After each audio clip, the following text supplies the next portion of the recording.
rocher, la lumière est mon sauveur. Je ne crains rien.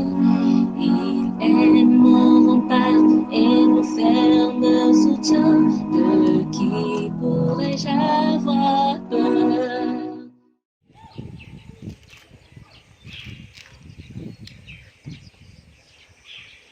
Shalom. Nous avons aujourd'hui notre croquette biblique numéro 17. Et elle est basée sur Job au chapitre 1, le verset 17. Il est écrit: Il parlait encore, lorsqu'un autre vint et dit: Des Chaldéens, formés en 3 bandes, se sont jetés sur les chameaux, les ont enlevés et ont passé les serviteurs au fil de l'épée. Et je me suis échappé moi seul pour t'en apporter la nouvelle. Voilà ce qui se passe donc. Le 3e messager arrive ici et à peine le 2e avait fini de donner son rapport que le 3e mentionne l'action posée par les Sabéens, les Chaldéens précisément. Les Chaldéens, ça peut remonter à Shalmaneser II. Les Chaldéens avaient été un peuple plus excellent à faire le mal en tant que des instruments de prédilection choisis par Satan pour affliger Job.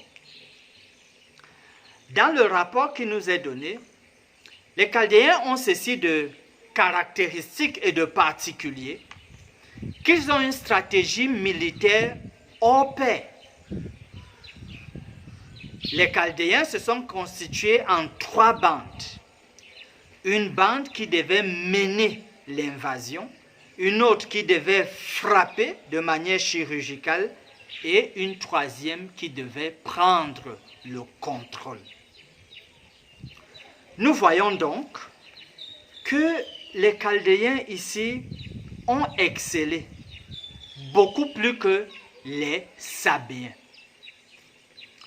Par voie de comparaison, assimilation, pour la leçon qu'il nous faut tirer. Plus le temps passe, plus les années passent, plus nous devons nous demander, est-ce que nous nous perfectionnons dans le bien ou alors dans le mal? Si vous regardez 5 ans en arrière, 10 ans en arrière, 15 ans en arrière, ce que vous faites aujourd'hui, est-ce que vous le faites beaucoup mieux dans le sens d'exceller positivement ou alors vous le faites beaucoup mieux dans le sens d'exceller négativement? La parole de Dieu nous propose une promesse en le psaume 119, le verset 61. Psaume 119, le verset 61. Il est écrit: Les pièges des méchants m'environnent, je n'oublie point ta loi. Oui, notre chemin est parsemé des pièges des méchants. Mais le psalmiste nous dit que malgré ces pièges-là, il ne nous faut pas oublier la loi de Dieu.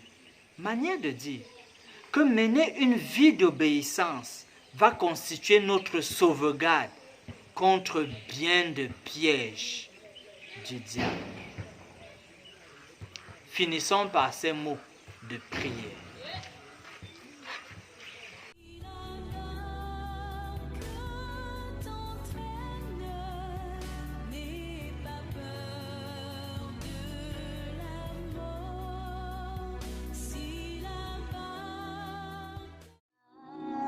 Espérons l'Éternel, mon âme, espérons l'Éternel, qu'un chant s'élève au Dieu du ciel, qu'un chant